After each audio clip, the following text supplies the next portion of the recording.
to 𝗥𝗵𝗲 show. Thank you for tuning in, and I hope you had a great weekend. I hope you had a weekend to really recharge yourselves. You had the weekend to focus on what matters to you in your business, in life, and what do you want to get out of the success that we are all wanting. And so, we are so grateful that you can tune in week and week out to listen, learn, and grow, because it's the growth that truly matters to where we are, because we never want to stay stagnant. We never want to be just okay. We want to excel and go higher because it's our potential. And so today I'm excited to talk to you about mindset. And so Ria talks about from the real estate perspective, and I talk to you about the mindset perspective.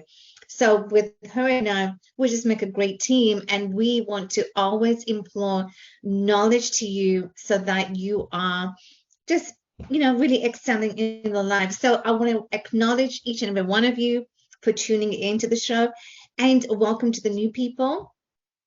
So without further ado, my name is 𝗥𝗵𝗲, and welcome. My name is Ria, and welcome to our show. All right. So today, guys, I want to talk about attitude. As the old adage goes, what is your attitude? Your attitude is your attitude, your aptitude. Meaning, do you have the IQ, or do you have the EQ, which is your emotional quotient, and your IQ is your intelligent quotient? So your attitude is just like, I'm going to just give you in just an illustration, not that I'm just going to say it out to you, the illustration that I want you to remember. I shared this with you quite some time ago when I gave you the analogy of a cake. It was a triangle, and one side was your attitude, and then it was just a composite of a cake, and then it was your thoughts and your feelings, and at the bottom was your actions. So your thoughts and feelings comprise your attitude. Your attitude comprises of your thoughts, your feelings, and then the actions that we take towards it. So let's get started. And so what is attitude? How do you even begin to cultivate a sense of a good attitude? Well, as I said, this diagram, if you remember this diagram, and tomorrow's show, I will illustrate this even more to clarify further. So your attitude is just a composite. It's a composite of your thoughts. And our thoughts are so powerful, and we always want to give our thoughts the best nourishing food possible. So you have to be thinking positive. You have to be feeling, because when you're thinking, your message from your brain, from your conscious, sends to your body as to what you're feeling. So if you're feeling already on a negative vibration, you're vibrating on a negative vibration, then your behavior is going to come out negative. You're going to be more sarcastic. So let's take a work example, what may arise. So let's say, for example, you come in the morning and you may have started your day off in the wrong way. You may have, when you left home, maybe you were in a bad mood. Maybe somebody got you in a bad mood. So what was your attitude? What was your state of mind when you left home? And for most of us, now I'm guilty of this too. So my old programming 10 years ago, 10, 15 years ago, was exactly that. When I would leave home, I was in a bad mood. Maybe somebody got me in a bad mood. Maybe my state of mind was, I felt bad. because somebody got me in a bad mood. But you know what? It's never someone else that gets us in a bad mood. If we say, oh, well, you know, why did such and such happen? Why did so and so do this to me? It's never anyone else that does or say anything to us. It's us. So we have to be responsible. It's always us who gets into those situations. Oh, why did such and such say this? Why did this happen? And you know, so when we look at the blame game, it's not about the blame game, it's about you. It's about your attitude. What is your attitude like that gets people to say things to you or to do things to you? So your attitude. So I'm just giving a work example because most of us are at work, and what happens when you're at work. So as I said, you could be in a bad mood because when you left home, this is what happened. You were in that state of mind that it kind of like snowballed now into work, and it's going to snowball now when you come back to work because what has happened, your attitude, as I said, is your aptitude, and your aptitude is your intelligence. Are you intelligent enough? Are you having that self-awareness as to what's happening? And this is why it's important to always do the inner work first, because you can't expect the external to ever happen when you have not done your inner work. You have not been comfortable with you. And so when I began to do this myself, I began to really realize, and shifts just began to happen as to like, oh my gosh, you know, there was so much baggage that I had. There was so much that I really had to clear on my attitude. What was my attitude? Because I didn't want to suck. And yet that old part of me, the old paradigm, was sucking, and I was, because I was allowing the external to really affect me. And so this is what I'm just trying to share with you, is that slowly when you begin to do the internal work on yourself and you begin to realize, and it doesn't matter where you are, you could be at a bank, you could be at a shopping mall, you could be at a restaurant. So it doesn't matter where you are on a social level, you always want to have that attitude, because you never know as to who's watching. You never know who's watching.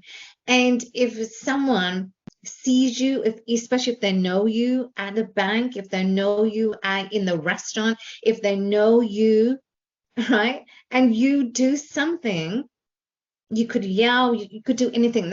So this is your attitude, right? You could yell, you could do anything, but then how is your attitude being shown to those people, to people in general?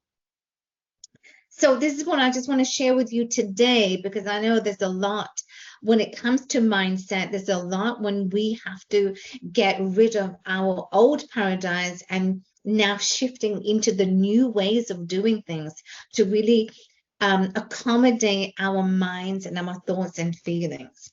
Ria, you know, like to share anything? Yes, you actually bring up a good point, Alka. You talked about the most important and first priority is the work that begins with us. When you were saying about, you know, negativity and how, you know, having a bad day or bad attitude by somebody else, ultimately the control is us. And I feel like it sounds like, you know, one of the things that I do sometimes is the anger. You know, sometimes we have the anger, and that I realized that anger is from me not having the internal control, because people can throw, when people throw things at you, whether it's by words or by actions, then it sounds like we're coming out of anger, but the work actually comes from us. We have to control our anger. We have to control how we react, because we can never control the external. We cannot control another person's feelings or their, you know, their attitude, but we cannot throw more gasoline into the fire, because that just makes things work. worse, and then that makes you look even worse. So that's a good reflection on my part. Hopefully our listeners, our viewers can also get this very important. We can never control others, but we can control ourselves. So in order for us not to come out angry is to control, take deep breaths, control that inner emotion, EQ, IQ, emotion that you have. And I love what you said. Absolutely. And I love what you said. You don't want to throw the gasoline so that the fire goes even wild. You don't want to do that, because then you are just you're just making the matters worse. When you don't want to make it worse, you want to. So I'll give you another example. So say, for example, you talking to your boss, or you're talking to your husband or your wife. And if you are saying something, if you are talking and they are not being receptive, what do most of us do? We tend to, if they are not responsive to what we are saying, we kind of shout back and say, did you not hear what I said? Did you not, we talk like this. And this is not what we need to do. We just need to calm, just decompress, just calm. And if they didn't hear, so when, and the best trick, what I have learned is that, and I used to do this, but what I have learned and what I'm sharing with you is that when you can just decompress, so even if you're talking to someone, you could be talking to your boss, but you're not going to say that to your boss, did you not hear me? You're not going to say that. But if you were talking to your husband or your wife and they didn't hear you, sometimes, I don't know, they might have something happening in their mind as well, work-wise. But if they didn't hear you, that is okay. If you just decompress, calm down, because that's what it is. It's channeling how you are controlling your attitude. This is how you control. You just be in that calm state. You decompress, just allow that negativity, if that person didn't hear you, what you said, they were not responsive to what you had said. When you decompress, it just makes everything so much better. And try this, do it, because I learned that it truly does help. You just need to calm, just take those few moments and then come back and then revisit the same thing, what you want to ask them. It'd be a much better state of mind. So your attitude, what is your aptitude? Your attitude is your aptitude. And your attitude is a composite of so many emotions, your thoughts, your feelings, and ultimately your actions, your behaviors. Everything stems in our attitude. So guys, I hope that you truly got a lot of information and where you are today in your life and how you want to really escalate to the next level to your life when it comes to your mindset. And everything in life is all down to your attitude and how you are responsive to everyone around you, how you're responsive to acknowledging, first of all, you, because it's never the external, because we can fix the external. The only thing that we have the responsibility to and only is to ourselves, and it's the internal that we always need to have a good reflection, because when we can reflect on a much better point internally, it's going to show up external. So don't worry about the external yet. Focus on the internal, focus on your attitude, focus on where you are, and having that self-awareness truly is going to make a huge difference. Okay, guys, that's it for now. This is a lot when it comes to your mindset, but it's one that I'm so passionate to talk about. So we will see you, Rhea and I will see you same time tomorrow morning. But as I always say, make the rest of the day the best of your day. Implement on what we teach you every single time. So have a great day, guys, and we will see you same time tomorrow morning. Bye.